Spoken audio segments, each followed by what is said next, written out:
बिस्मिल्लाहिर्रहमानिर्रहीम अस्सलामु अलैकुम अल्लाहुम्मा सल्लि अला मुहम्मदिन व अला आलि मुहम्मद कमा सल्लैता अला इब्राहीम व अला आलि इब्राहीम इन्नका हमीदुम मजीद अल्लाहुम्मा बारिक अला मुहम्मदिन व अला आलि मुहम्मद कमा बारकता अला इब्राहीम व अला आलि इब्राहीम इन्नका हमीदुम मजीद।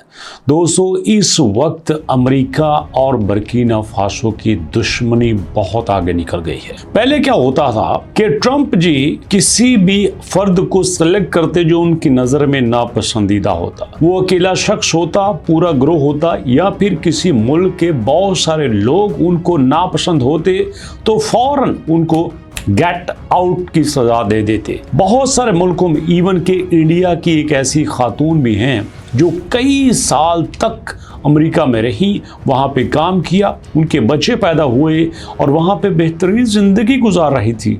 लेकिन ट्रंप जी ने कहा गेट आउट और उन्हें कई सारे अफराद के साथ बंद करके कैदियों की तरह वापस भेजा गया।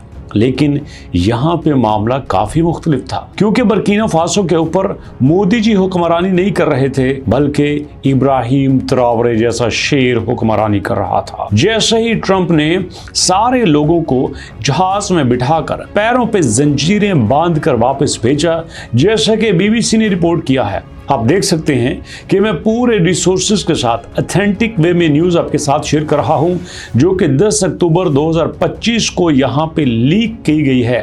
तो मैं आपको पूरे सबूत के साथ बता रहा हूं कि जितने लोग बर्किना फासो भेजे गए, इब्राहिम ट्रावरे ने कहा, बात सुनो, ये आपके मुल्क में रहते थे, ये आपके मुल्क में काम करते थे और आपको पैसे कमा के देते थे। आपने इनको कबूल किया, आपने इनसे वीज़े के पैसे लिए, आप इनसे टैक्स लेते थे। किस मुंह से आप हमें वापस भेज रहे हो? हम इनको इस तरह कबूल नहीं करेंगे। ये आपके पास थे, आप इन्हें वापस ले जाओ, आप हमें नहीं दे सकते।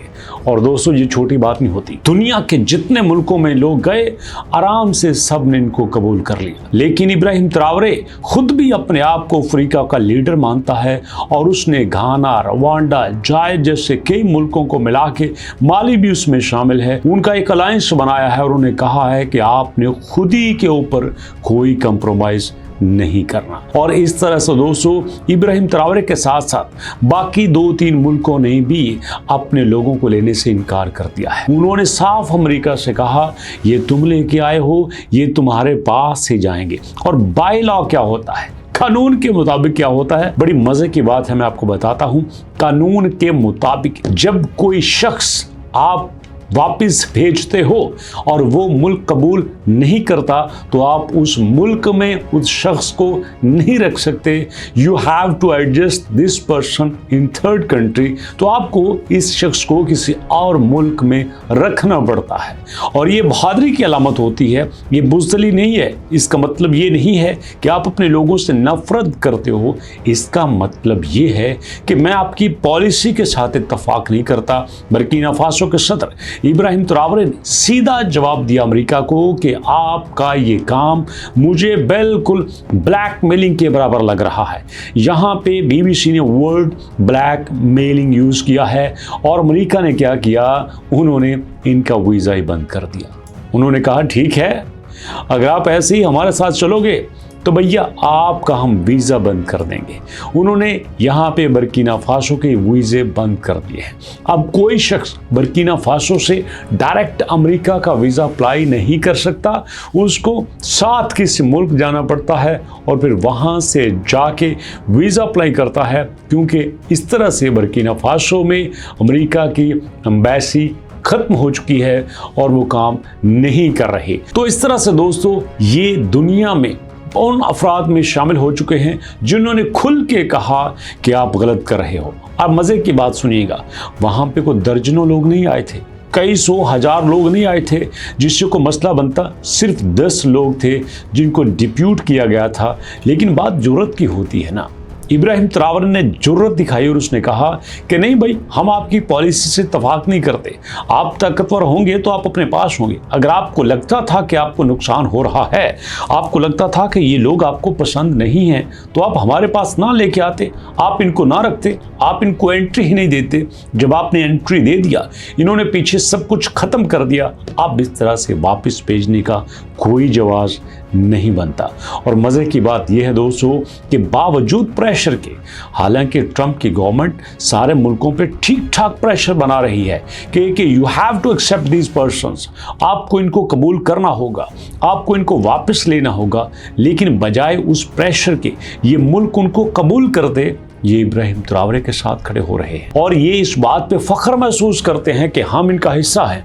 हालांकि अफ्रीका के मुल्क वो मुल्क हैं जो यूरोप से, अमेरिका से एड लेते हैं। लेकिन इब्राहिम त्रावरे ने इस बात पे भी कहा, किस बात की एड देते हो आप हमें? आप हमारा सोना चोरी करते हो, आप हमारे जवाहरात चोरी करते हो, कोबाल्ट चोरी करते हो, प्लाटिनियम यहाँ से लेके जाते हो, हमारे पास से 50-50 बिलियन के नवादरात लेके जाते हो और उसमें से 5 बिलियन हमें दे के हम ही के ऊपर एहसान कर रहे हो। नहीं चाहिए, आपका ये एहसान नहीं चाहिए। आप हमें देना चाहते हो ना, तो मेहरबानी करके हमें हमारा हक दे दो। अगर हमें हमारा हक ही मिल जाए तो बहुत है। एक तरफ तुम टेररिस्ट को तैयार करते हो, हमारे ही मुल्क में लॉ एंड ऑर्डर की सिचुएशन को ख़राब करते हो, और फिर ऊपर से अमन के नाम पर फौजी हमारे पास भेज के हमी से तिलकवाएँ दिलाते हो, हमी से अड्डे लेते हो, हमी से जगह लेते हो, हमी को खर्चे देने पड़ते हैं और एहसान भी हमी के ऊपर करते हो। नहीं चाहिए। वो जैसे एक आपने डायलॉग सुना था ना सलमान खान की मूवीज़ का कि मेरे ऊपर एक एहसान करना, कि मेरे ऊपर कोई एहसान नहीं करना। हाँ जी, ये कहते हैं हमें नहीं चाहिए आपके एहसानात, हम खुद अपना मुल्क चला सकते हैं। और इसी वजह से इब्राहिम त्रावरे ने फ्रांस की भी छुट्टी करवाई कि हम आपके बगैर रह सकते हैं। ये जो आप हमें बराए नाम की आज़ादी दे के हमारी करेंसी को कंट्रोल कर रहे हो, हमारे स्कूल नहीं बनने दिए, हमारे हॉस्पिटल नहीं बनने दिए, हमारी फौज का नहीं चलने दिया, हमारे मुल्क में से पॉवर्टी खत्म नहीं होने दी, और ऊपर से कहा यह जा रहा है कि हम आपकी खिदमत कर रहे हैं। नहीं चाहिए ऐसी खिदमत, पास रखो ऐसी खिदमत को, हम आपकी खिदमत के बगैर ही अच्छे हैं। और दोस्तों वैसे बात कमाल की है, इंसान गरीब हो, मुल्क गरीब हो, लेकिन इतनी जुर्रत का कोई मुजाहरा करे ये देखा नहीं था। वैसे आम तौर पर देखा गया है कि जो मुल्क थोड़े से अकड़ जाते हैं ना, नाम उन्हीं के रहता है। जो लाम लेट हो जाते हैं वो इसी तरह से जलील होते हैं, रुसवा होते हैं। तो दोस्तों इसमें हमारे लिए एक सबक है कि आपके मुल्क की जो भी पॉलिसी हो उसके ऊपर कोई कंप्रोमाइज़ नहीं करना चाहिए, बहादुरी से चलना चाहिए। इसीलिए तो मैं आपसे कहता हूँ कि बजाय किस्से कहानियों के आपने ऑथेंटिक इन्फॉर्मेशन लेनी है ना, तो भैया सिर्फ अलबारिश जोन टीवी ही आपके पास सोर्स है। मेरी कोई भी वीडियो उठा के देख लो, मैंने बगैर सोर्स के, बगैर ऑथेंटिकेशन के, बगैर वेरिफिकेशन के कभी कोई वीडियो आपके साथ शेयर नहीं की। ये वीडियो कैसी लगी आपको? अपने फीडबैक जरूर दीजिएगा, और नेक्स्ट वीडियो कौन से टॉपिक पे देखना चाहते हैं ये शेयर करना मत भूलिएगा। दुआ में याद रखिएगा, दुरूद पाक कसरत पढ़िएगा, अपने वालिदैन की खिदमत करके अपनी दुनिया और आखिरत को बेहतरीन ज़रूर बनाइएगा। तो मुलाकात करते हैं नेक्स्ट वीडियो में, तब तक के लिए अल्लाह की अमान।